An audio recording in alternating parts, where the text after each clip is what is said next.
નમસ્તે વિદ્યાર્થી મિત્રો, સ્વાગત છે તમારું મારી યુટ્યુબ ચેનલ અરમાન એજ્યુકેશનમાં. હું છું અરમાન સર. આજે આપણે ધોરણ 5 પ્રથમ સત્ર વિષય ગણિત ગાલા સ્વાધ્યાય પોથીનું સંપૂર્ણ સોલ્યુશન જોશું. તો આજે આપણે ચેપ્ટર 4 ભાગ અને પૂર્ણ, બરોબર, આ ચેપ્ટરની આજે આપણે માહિતી મેળવીશું. ચાલો, પહેલો પ્રશ્ન છે, નીચે આપેલ લંબચોરસને અલગ અલગ રીતે 6 સરખા ભાગ કરવાના છે. તમે જોઈ શકો છો, મેં અહીં એને 6 સરખા ભાગ કરેલા છે, બરોબર. તો વિડીયોને પોઝ કરીને તમે તમારી સ્વાધ્યાયપોથીમાં આ વસ્તુ નોંધી લ્યો, બરોબર. ચાલો, ત્યારબાદ પછીનો પ્રશ્ન છે, નીચેની આકૃતિમાં કેટલા ભાગ રંગેલા છે તે દર્શાવવાનું છે. અહીં કુલ 6 ભાગ આપેલા છે, 3 આ બાજુ 3 આ બાજુ, એમાંથી એક આ બાજુ અને 2 આ બાજુ, એટલે કે કુલ ટોટલ 3 ભાગ રંગેલા છે અને 3 ભાગ કોરા છે, બરોબર. કુલ 6 ભાગમાંથી 3 ભાગ રંગેલા છે, એટલે કે કુલ 6 ભાગ છે, એમાંથી 3 ભાગ રંગેલા છે, એટલે 3/6. એવી રીતે અહીં કુલ 9 ભાગ આપેલા છે, એમાંથી 2 ભાગ રંગેલા, 2/9. અહીં 8/16. આ તો જવાબ તમને આપેલો છે. 1/8, 1/6, 2/16 અને 4/15. તો અહીં આ ભાગ તમને આપેલા નથી, તો તમે સ્કેલ અને પેન્સિલની મદદથી આકારો આવી રીતે પૂરા કરી અને પછી તમે તેના જવાબ લખી શકો છો, બરોબર. તો વિડીયોને પોઝ કરીને તમે તમારી નોંધપોથીમાં ઉતારી લ્યો. ચાલો, ત્યારબાદ હવે પછીના પેજ ઉપર આપણે આવીએ. અહીં તમને પેજ નંબર 42 ઉપર પ્રશ્ન નંબર 5 આપેલો છે, જણાવ્યા મુજબ આકૃતિમાં રંગ પૂરો. 3/5 ભાગમાં વાદળી રંગ. કુલ 5 ભાગ આપેલા છે, એમાંથી 3 ભાગમાં આપણે વાદળી રંગ કરવાનો છે, બરોબર. રંગ કરો તો પણ ચાલે, અથવા તો રંગ આપણે નથી કરતા તો તેમાં તે રંગનું નામ લખી નાખીએ, વાદળી, એવી રીતે. મેં અહીં 3 ભાગમાં લખેલું છે. બાજુમાં જોઈએ 5/8. કુલ 8 ભાગ આપેલા છે, એમાં 5 ભાગમાં આપણે લાલ રંગ કરવાનો છે, તો મેં અહીં રંગનું નામ લખેલું છે, બરોબર. ચાલો, ત્યારબાદ હવે ત્રીજું છે, કુલ 20 ભાગ આપેલા છે, એમાં 4 ભાગમાં જાંબલી, 10 ભાગમાં વાદળી અને 6 ભાગમાં લીલો રંગ કરવાનો છે. તો એ 4 ભાગમાં જાંબલી મેં લખેલું છે, બરોબર. આ 10 ભાગમાં વાદળી લખેલું છે ને, અને 6 ભાગમાં લીલો લખેલું છે, બરોબર. ત્યારબાદ ચોથું છે, કુલ 16 ખાના આપેલા છે, અને તેમાં 4 ભાગમાં વાદળી, 8 ભાગમાં ગુલાબી અને 4 ભાગમાં છીંકડી, બરોબર. તો અહીં મેં લખેલું છે, તો વિડીયોને પોઝ કરી તમે તમારી નોંધપોથીમાં ઉતારી લ્યો.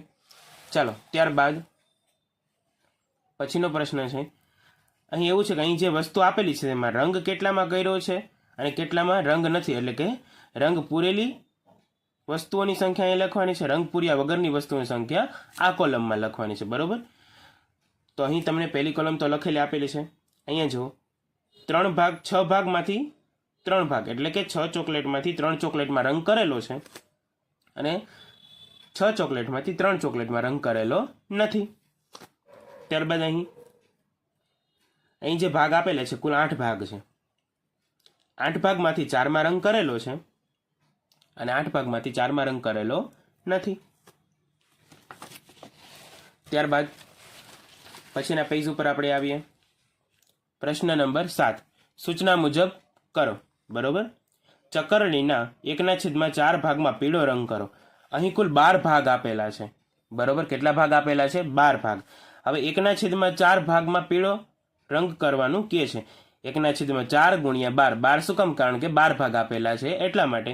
4 તેરીને 12, છેદ ઉડશે એટલે 3 ભાગ વધશે, તો આપણે 3 ભાગમાં પીળો રંગ કરવાનો છે, અથવા તો પીળો તમે લખો તો પણ ચાલે. ચકરડીના 5/12 ભાગમાં નારંગી રંગ કરો.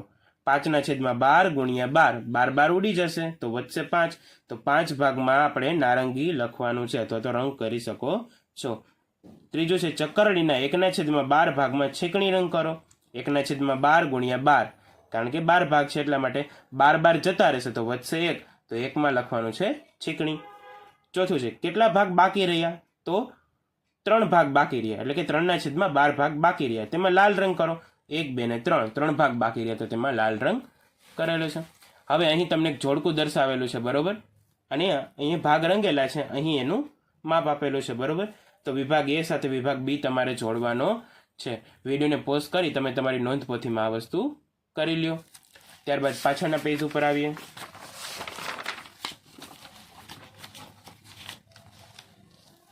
અહીં પણ તમને જોડકું છે એવું જ, તો વિડીયોને પોઝ કરીને તમે તમારી નોંધપોથીમાં જોડકું કરી લ્યો. ત્યારબાદ પછીનો પ્રશ્ન છે 9મો. સરખા ભાગ દર્શાવતા ખાનામાં ખૂટતી સંખ્યા લખો. જે સંખ્યા તમને આપેલી છે બરોબર, એ જ સરખા ભાગમાં સંખ્યા નથી લખેલી, એમાં જોઈને તમારી સંખ્યા લખવાની છે. તો વિડીયોને પોઝ કરીને તમે તમારી સ્વાધ્યાયપોથીમાં સંખ્યા લખી લ્યો. અહીં પણ એ જ વસ્તુ આપેલી છે બરોબર, તો તમે તમારી નોંધપોથીમાં આ વસ્તુ ઉતારી લ્યો. ત્યારબાદ નીચે આવીએ. સૂચના મુજબ પૂર્ણ કરો. બરોબર, અહીં કારનું પૈડું તમને નહોતું આપેલું, એટલે કે એક કારના 3/4 પૈડા દેખાય છે, તો બાકીના પૈડા દોરી ચિત્ર પૂર્ણ કરવાનું છે. અહીં એક પૈડું નથી, તો આ તમે પૈડું દોરી અને ચિત્ર પૂર્ણ કરો. એક ડાળી પર લટકેલા 3/5 સફરજન દેખાય છે, તો બાકીના સફરજન દોરો. હવે 3/5 એટલે કે કુલ 5 સફરજન છે, એમાં 3 તમને દેખાતા હશે, તો બાકીના 2 સફરજન તમારે તમારી રીતે દોરવાના છે બરોબર. તો વિડીયોને પોઝ કરીને તમે તે વસ્તુ પણ દોરી શકો છો. ત્યારબાદ પાછળના પેજ ઉપર આવીએ. અહીં તમને સૂચના મુજબ કરવાનું કીધું છે. રામુ કેટલીક શાકભાજી તેના મિત્રોને આપવા ઈચ્છે છે. તેણે 1/5 ભાગના ટમેટા અને 1/3 ભાગના બટેટા ટીનુને આપ્યા બરોબર. ટીનુનું પહેલા જોઈએ, એને બટાકા કેટલા આપ્યા બરોબર, તો 1/3 ભાગના બરોબર. બટાકા કુલ છે કેટલા, તો 18. 1/3 ગુણ્યા 18 એટલે કે 3 6 ને 18 બરોબર. તો 6, તો આપણે 6 બટેટામાં લાલ રાઉન્ડ કરશું. એનું કારણ છે કે આગળ આપણે કીધેલું છે બરોબર, ટીનુને મળેલા ભાગ પર લાલ રંગનું વર્તુળ કરો, તો આપણે લાલ રંગનું વર્તુળ કરવાનું છે. ત્યારબાદ 1/5 ભાગના તેને ટમેટા આપેલા છે બરોબર, તો ટમેટાની ગણતરી જોઈ લઈએ ટીનુની. તો 1/5 ગુણ્યા 20 બરોબર. ટમેટા કુલ કેટલા છે 20 છે, એટલે અહીંયા આવશે 20, એટલે 5 ચોક ને 20.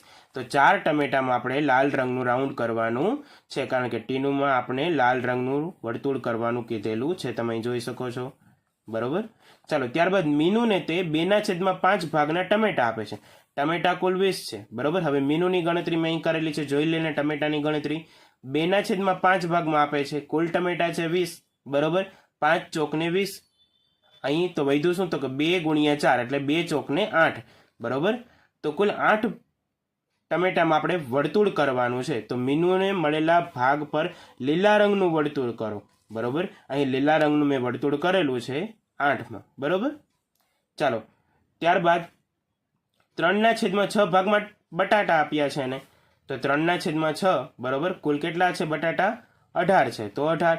6 તેરીને 18, તો 3 ગુણ્યા 3 બચ્યા, તો 3 તેરીને 9 બરોબર. તો મીનુને આપણે 9 આપણે આપવાના છે, એટલે કે 9 ભાગમાં રાઉન્ડ કરવાનું છે. દીનુને મળેલા ભાગ પર પીળા રંગનું વર્તુળ કરો. દીનુની કોઈ ગણતરી આપેલી છે નહીં, તો બાકી રહેલા જેટલા ભાગ છે બરોબર, તે દીનુના છે, તો એમાં આપણે પીળા રંગનું વર્તુળ કરવાનું છે બરોબર. ચાલો, ત્યારબાદ પછીનો પ્રશ્ન જોઈ. અહીં તમને વિગત આપેલી છે, તેના પરથી નીચેના પ્રશ્નોના જવાબ આપવાના છે. ચાલો જોઈએ. 2 કિગ્રા બટાટાની કિંમત કેટલી થાય, તો બટાટાની 1 કિલોગ્રામની કિંમત છે 15 રૂપિયા, તો 2ની કેટલી થાય, તો 15 ગુણ્યા 2 એટલે કે 15 દુ ને 30 બરોબર. તો 2 કિગ્રા બટાટાની કિંમત થાય 30 રૂપિયા. ત્યારબાદ બીજો પ્રશ્ન છે, 1/2 કિગ્રા ટમેટાની કિંમત શોધો બરોબર. તો 1/2 ટમેટાની કિંમત આપણે ગોતો ને 1 કિગ્રા ટમેટાની કિંમત છે 20 રૂપિયા બરોબર. તમે જોઈ શકો છો અહીંયા ટમેટાની કિંમત છે 20 રૂપિયા, તો આપણે 1/2 ગુણ્યા 20 એટલે 2 10 20, તો છેદ ઉડશે, વધશે 10 બરોબર. તો 1/2 કિગ્રાની ટમેટાની કિંમત થાય ₹10. ત્યારબાદ આ પ્રશ્ન તમને અહીં આપેલો છે, પણ ચાલો તેની પણ સમજૂતી મેળવી લઈએ. 3.1/3 કિગ્રા ભીંડાના કેટલા રૂપિયા થાય બરોબર છે, એટલે કે 3 કિલો પૂરા અને બીજા અડધા બરોબર. તો 1 કિલો ભીંડાની કિંમત છે 18, તમે જોઈ શકો છો 1 કિલો ભીંડાની કિંમત કેટલી છે 18 બરોબર. તો પહેલાં તો આપણે પૂરા 3 કિલોના કરી લઈએ બરોબર. 18 તેરીને 54 બરોબર. હવે અડધો કિલો ઉપર વધારે, તો 1/2 ગુણ્યા 18 કરશો બરોબર, એટલે 2 9 18. તો આની કિંમત થશે 9 રૂપિયા. એટલે 54 પ્લસ 9 કરશો એટલે 63. તો આપણો કુલ જવાબ આવશે 63. એટલે કે 3.1 ભીંડાના કુલ રૂપિયા થાય 63. ચાલો ત્યારબાદ ચોથું છે 1.1 કિલોગ્રામ કોબીજની કિંમત. હવે 1 કિલોગ્રામ કોબીજની કિંમત 12 રૂપિયા છે. તમે કોષ્ટકમાં જોઈ શકો છો. સાથે સાથે તમે પણ સ્વાધ્યાયપોથી રાખજો. બરોબર, 1 કિલોગ્રામ કોબીજની કિંમત 12 રૂપિયા છે. તો 1.1 કોબીજની કિંમત કેટલી થાય? તો 1 કિલો કોબીજની કિંમત પહેલા આપણે ગણતરી કરી લઈએ. એટલે કે 12 રૂપિયા. 1 ગુણ્યા 12 એટલે 12. આ ઉપરની અડધો કિલોની બરોબર છે. 1/2 ગુણ્યા 12 એટલે 2 છક 12 એટલે એના થાય 6. તો 12 પ્લસ 6 એટલે કુલ ટોટલ 18 રૂપિયા. ત્યારબાદ પછીના પ્રશ્ન ઉપર આપણે આવીએ. ચાલો 1.1 કિલોગ્રામ ડુંગળીનો ભાવ કેટલો થશે? હવે 1 કિલોગ્રામ ડુંગળીનો ભાવ છે 16 રૂપિયા. બરોબર, તો 1.1 અહીં મેં ગણતરી છે અલગ રીતે કરેલી છે. બરોબર, અને અહીં પણ મેં ગણતરી અલગ રીતે કરેલી. તમે આ ગણતરી કરો આવી રીતે તો પણ ચાલે, અને અહીં મેં અલગ રીતે કરેલી છે તે પણ ચાલે. મેં એટલે જ બંને ગણતરી કરેલી છે જેથી કરીને તમને બંને ગણતરી આવડે. બરોબર, હવે આ ગણતરી એવી છે કે 1 કિલોગ્રામ ડુંગળીનો ભાવ 16 રૂપિયા છે, આપને ખબર છે. તો આપણે 1.1 ડુંગળીનો ભાવ ગોતવાનો છે. બરોબર, તો અહીં જે તમને સ્વરૂપ આપેલું છે તેને આપણે સાદા સ્વરૂપમાં પહેલા ફેરવશું. એટલે કે આ બે સંખ્યાનો ગુણાકાર, એટલે કે 4 એકા 4, એમાં પ્લસ કરો 1 ને, એટલે 4 ને 1 5, 5 આવી ગયા, ને છેદમાં 4 ના 4 એમને રહેવા દો. બરોબર, એટલે 5 ના છેદમાં 4 આવી ગયા. હવે 1 કિલો ડુંગળીનો ભાવ 16 રૂપિયા છે, તો ગુણ્યા 16, ચોકે ચોકે 16. તો આપણી પાસે બચ્યું શું? 5 ગુણ્યા 4 એટલે કે 5 ચોક ને 20. તો કુલ કેટલા રૂપિયા થાય? 20 રૂપિયા થાય. અહીં પણ ગણતરી મેળવી છે. ચાલો જોઈએ. 2.1 કિલોગ્રામ ભીંડાનો ભાવ. હવે 1 કિલોગ્રામ ભીંડાનો ભાવ 18 રૂપિયા છે. બરોબર, અહીં 2.1 છે, તેને આપણે સાદા સ્વરૂપમાં ફેરવશું. પહેલા 2 ગુણ્યા 2 એટલે 4, 4 ને 1 5, 5 ના છેદમાં 2, છેદના છેદ એમને રહેવા દેવાના. હવે 1 કિલોગ્રામ ભાવ કેટલો છે? 18 રૂપિયા, તો એને ગુણ્યા 18. હવે 5 ના છેદમાં 2 ગુણ્યા 18. હવે 2 નવા 18, છેદ ઉડશે, વધશે શું આપણી પાસે? 5 ગુણ્યા 9 એટલે 5 નવા ને 45. તો કુલ થશે 45 રૂપિયા. ચાલો ત્યારબાદ સાતમું જોઈએ. 2.1 કિલોગ્રામ ટમેટા, 3.3 કિલોગ્રામ ડુંગળી અને 1/5 કિલોગ્રામ બટાટાની કુલ કિંમત. બરોબર, હવે મેં તમને જેમ કીધું હતું, બરોબર, આ મિશ્ર સ્વરૂપ છે એને આપણે પહેલા સાદા સ્વરૂપમાં ફેરવી નાખશું. 4 દુ 8, 8 ને 1 9, 9 ના છેદમાં 4 ટમેટા, પછી 3 ચોક 12, 12 ને 3 15, 15 ના છેદમાં 4 ડુંગળી અને 1 ના છેદમાં 5 બટાકા. બરોબર, હવે ટમેટાની 1 કિલોગ્રામની કિંમત કેટલી છે? 20 રૂપિયા, એટલે એને ગુણ્યા 20, 4 પંજા ને 20. તો આપણી પાસે બચ્યું શું? તો કે 9 ગુણ્યા 5, 9 પંજા ને 45. તો ટમેટાની કિંમત થાય 45 રૂપિયા. હવે ડુંગળી જોઈએ. બરોબર, તો ડુંગળીની 1 કિલોગ્રામની કિંમત છે 16 રૂપિયા. તો ચોકે ચોકે ને 16. તો આપણી પાસે બચ્યું શું? 15 ગુણ્યા 4, 15 ચોક 60. તો એના થઈ 60 રૂપિયા. હવે 1 ના છેદમાં 5 ગુણ્યા 15, કારણ કે એક બટાટાનો ભાવ છે 1 કિલોગ્રામનો 15 રૂપિયા. 5 તેરી ને 15. તો આપણી પાસે બચ્યું શું? 1 ગુણ્યા 3 એટલે 1 3 3.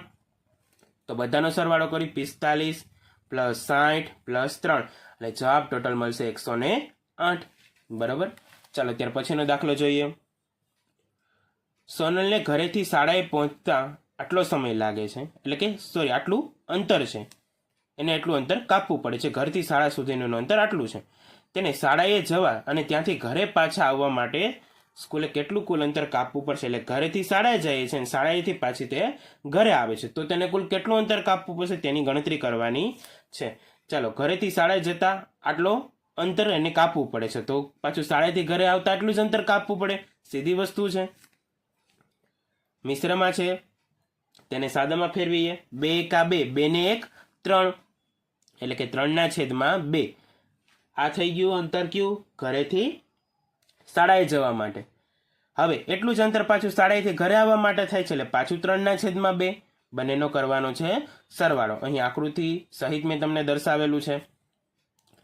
હવે 3 ના છેદમાં 2 પ્લસ 3 ના છેદમાં 2, અહીં મેં કીધું હતું સરવાળો કરવાનો છે, એટલે 3 ને 3 6, નીચે છેદ છે સરખી વસ્તુ છે એટલે એક વાર. 6 કઈ રીતે મળે? તો કે 3 દુ 6, એટલે કે 3 ગુણ્યા 2, આ 2 2 જતા રહેશે, તો આપણી પાસે બચે 3. તો કુલ ટોટલ એને 3 કિલોમીટર અંતર કાપવું પડશે. બરોબર. ચાલો, ભાવનાએ ₹8.50 એક પેન્સિલ અને એક રબર ખરીદ્યું. તેણે દુકાનદારને ₹10 આપ્યા, તો દુકાનદારે 50 પૈસાના સિક્કા પાછા આપ્યા. બરોબર. તો તેને કેટલા સિક્કા આપ્યા હશે? તો ₹10માંથી આપણે આ જે 8.50 છે તેને કરી નાખીએ બાદ બાકી કરશો એટલે તમને જવાબ મળશે 1.50. બરોબર. એટલે કે 50 પૈસાના એને 3 સિક્કા આપ્યા હોય ત્યારે ₹1.50 થાય. બરોબર. ચાલો, ત્યાર પછીનો દાખલો જોઈએ.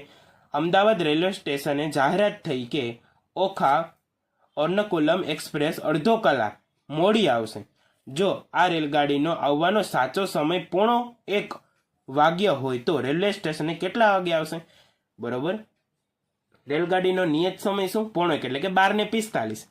અને આ ગાડી 30 મિનિટ મોડી છે, એટલે કે આપણે કીધું ને અડધો કલાક મોડી છે, એટલે કે 30 મિનિટ મોડી છે. તો એ સ્ટેશન ઉપર ક્યારે આવશે? એનો આવવાનો સમય છે 12:45 પ્લસમાં 30 મિનિટ, હજી વધારે સમય લેશે એટલે 30 મિનિટ પ્લસ કરો. આ બંનેનો તમે સરવાળો કરશો. બરોબર. એટલે તમને જવાબ મળશે 1:15, એટલે કે 1:15 એટલે કે 1:15 વાગે ટ્રેન ત્યાં સ્ટેશન ઉપર આવશે. હવે એને જ રિલેટેડ નીચેનો પાછો પ્રશ્ન આપેલો છે. ધારા આ સ્ટેશન પરથી આટલા કલાક પછી સુરત સ્ટેશને ઉતરશે. તે કેટલા વાગે ત્યાં ઉતરશે? બરોબર. ધારાએ આ સ્ટેશન એટલે કે 4.1 કલાક પછી સુરત સ્ટેશને તે ઉતરશે. બરોબર. ચાલો, 4 કલાક અને 1/3 એટલે 4 કલાક પૂરી, 1/3 એટલે અડધો કલાક એટલે કે 30 મિનિટ. બરોબર. સ્ટેશને ટ્રેન ક્યારે આવશે? તો કે 1:15 પ્લસમાં એ 4:30 કલાકે ત્યાં સુરત સ્ટેશને ઉતરશે. તો તો એ કેટલા વાગે ઉતરશે? કુલ સમય આપણી પાસે માંગ્યો છે, તો આ બંનેનો કરવાનો છે સરવાળો. કારણ કે સ્ટેશને ટ્રેન કેટલા વાગે આવવાની છે? 1:15. બરોબર. અને ધારા ત્યાં ઉતરશે આટલા ટાઈમે, એને આપણે ફેરવી નાખ્યું. બરોબર. જે મિશ્રમાં હતું એને સાદામાં ફેરવ્યું, એટલે કે 4:30 ત્યાં પહોંચશે સુરત સ્ટેશને. બરોબર. તો કુલ કેટલો સમય લેશે ટ્રેન? તો આપણે કરી નાખો એનો સરવાળો, એટલે તમને જવાબ મળશે 5:45, એટલે કે 5:45 એ ત્યાં ઉતરશે. ચાલો, ત્યારબાદ પછીનો પ્રશ્ન આપણે જોઈએ.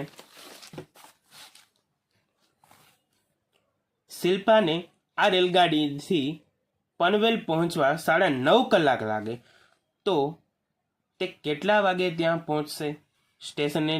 એ જ ટ્રેન કેટલા વાગે ઉપડે છે? 1:15. બરોબર. અને શિલ્પાને કેટલા વાગે ત્યાં પનવેલ પહોંચાડે છે? 9.5 કલાકે, એટલે કે 9 કલાક અને ઉપર 30 મિનિટ. તો પ્લસ કરો સરવાળો, 9 કલાક અને 30 મિનિટ. બરોબર. તો સરવાળો કરશો 10:45. તો આ ટ્રેનને જે 1:15 જે સ્ટેશને આવે છે તેને ઉપડતા, બરોબર, અને ઉપડતા અને પનવેલ પહોંચતા તેને સમય લાગે છે 9:30 મિનિટ. બરોબર. તો કુલ તે પનવેલ પહોંચવા માટે સમય લેશે 10:45. ચાલો, ગૃહ કાર્ય કરીએ, તેના પ્રશ્નો જોઈ લઈએ. નીચે આપેલો ટુકડો ચોકલેટનો 1/4 ભાગ છે. બરોબર. 1/4 ભાગ. કુલ ચોકલેટના પીસ કેટલા છે? 3 છે. બરોબર. તો 4 તેરીને 12. તો એના રિલેટેડ પ્રશ્ન પૂછે તો નીચેનામાંથી કઈ ચોકલેટ આખી દર્શાવે છે તે જણાવો. તો ડ છે, કારણ કે 12 ભાગ છે. ડ છે એ આખો ચોકલેટ દર્શાવે છે. બરોબર. ત્યારબાદ પછીના પેજ ઉપર આપણે આવીએ. અહીં તમને જોડકા આપેલા છે. બરોબર. ચલો, 1/2 ભાગ રંગેલો છે. મેં અહીં જો લખેલું છે તો મેં લખેલું જેથી કરીને તમને સરળતા રહે. બરોબર. 1/2 ભાગ અહીં રંગેલો છે, તો આમાંથી કયું સાચું પડશે?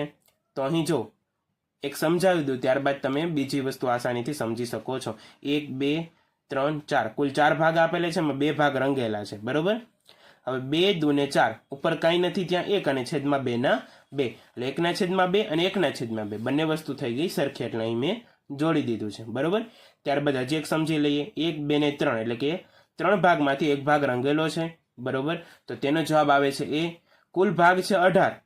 બરોબર. અને એમાં 6 ભાગ રંગેલા છે, તો 6 તેરીને 18 ઉપર કાંઈ નથી, ત્યાં 1 આવે એટલે 1/3. તો આ પણ 1/3, આ પણ 1/3. તો આને અહીં જોડી દો. તો આવી રીતે ગણતરી કરી, મેં અહીં ગણતરી કરેલી છે. તમે પણ તમારી સ્વમાં આ વસ્તુ લખી લ્યો, જેથી કરીને તમને સરળતાથી સમજૂતી મળી જાય.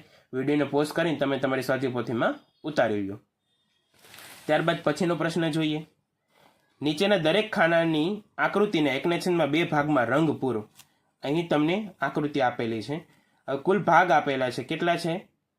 20. બરોબર. 1/2 ભાગમાં રંગ પૂરવાનો, એનો મતલબ કે જે ભાગ આપેલા છે ને અડધા ભાગમાં, 1/2 નો મતલબ થાય અડધું. તો અહીં 20 ભાગ આપેલા છે, 20 ના અડધા એટલે કે 20 ના 2 ભાગ કરો તો 10. તો 10 ભાગમાં તમારે રંગ કરવાનો, અથવા આવી રીતે મેં ડોટ કરેલા છે તો તમે ડોટ પણ કરી શકો છો. અહીં કુલ 16 ભાગ આપેલા છે, 16 ના અડધા 8, તો 8 ભાગમાં કરવાનું છે. અહીં પણ 16 છે, 16 ના અડધા 8, તો અહીં 8 ભાગમાં. અહીં કુલ 40 આપેલા છે, બરોબર છે. પણ જો અહીં સૂચના બદલાઈ ગઈ છે, 1/4 એટલે કે આને 4 ભાગ કરવાના છે. 40 આપેલા છે તો 40 ના 4 ભાગ કરો તો જવાબ મળશે તમને 10, તો 10 ભાગમાં કરો ડોટ. અહીં 8 ભાગ આપેલા છે, 8/4 તો તમને જવાબ મળશે 2 ભાગમાં કરો. અહીં કુલ 64 ભાગ આપેલા છે, તો 64 ના 4 કરો એટલે 16 ચોક ને 64, તો તમારે અહીં કુલ 16 ભાગમાં કરવાના છે. બરોબર. તમે વ્યવસ્થિત રીતે જોઈ શકો છો, મેં અહીં કરેલા છે ડોટ. બરોબર. તો વિડીયોને પોઝ કરી અને તમે તમારી નોંધપોથીમાં ઉતારી લ્યો.